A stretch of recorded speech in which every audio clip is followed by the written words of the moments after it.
Hej alle sammen. Så er der lige en besked her fra gården, som ikke er specielt god. Det er sådan, at jeg har fået konstateret lymfekræft. Jeg har en kræftknude på 16 x 18 cm i min brystkasse, og den skal så behandles nu med kemo. Det bliver 2,5 år i sådan et kemo-intensivt forløb. Man behandler som akut leukemi, så der bliver tryk på. Og der er 70% chance for overlevelse, så vi håber selvfølgelig på, at jeg med mit lyse sind og min friske, aktive livsstil er en af de 70% der. Men altså sådan en kemokur det bliver pisse hårdt. Jeg kommer til at tabe håret. Jeg kommer til at tabe mig. Håret forsvinder alle steder. Ja, alle steder. Så jeg skal til at spise noget mere fed mad.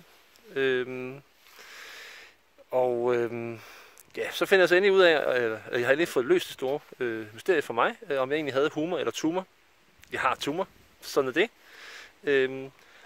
Men ellers, ja, så skinner solen. Der er jo ikke nogen, der er døde endnu, så det er mere at nyde det, vi har.